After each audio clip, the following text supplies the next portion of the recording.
Thank you, Steve, and Parliament Square, you're looking beautiful today.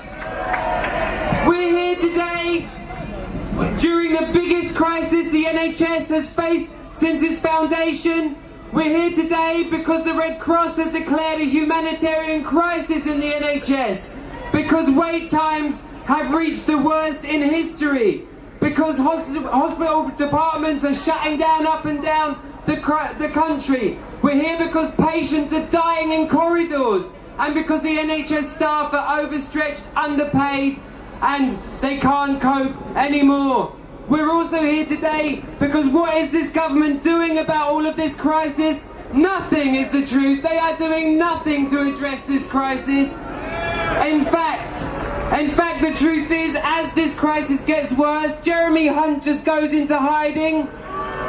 Theresa May just lies her way through interviews and doesn't address the issue. And the government is actually planning on cutting a further 22 billion from the NHS budget. We're here to say that's not good enough, that's a disgrace. We're here today because the truth is the Tories are deliberately driving our NHS into the ground. They're deliberately breaking it up. They're deliberately creating this crisis so that they can privatise it, sell it off to their mates in the corporations and in the big business.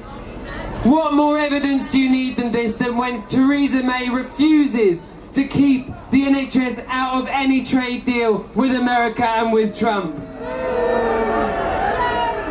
We know that privatisation only means cutbacks, a drive down in wages, a reduction of the service to maximise profit, and that is the Tories' ideology. And that's why it hasn't stopped at the NHS. The same thing is happening in our education system, transport, housing. All of our public services are facing the same disgraceful outcomes.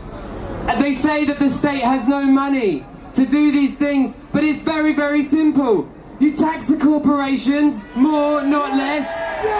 You clamp down on tax avoidance. You scrap Trident and stop waging wars. This is a very, very simple way that we can properly fund our health service and all the other things that people need. And now we have a choice. We either keep the Tories and lose our NHS, or we keep the NHS and lose the Tories. And friends, today is just the start. It has to be just the start of a massive campaign. We can't just go home after today. We need to get involved with our local health campaigns. We need to get involved with our local People's Assembly groups. And we are going to be organising a day of action, of direct action and all these kind of things on the NHS's birthday on the 5th of July. So look out for that. Thanks very much. I'll see you later.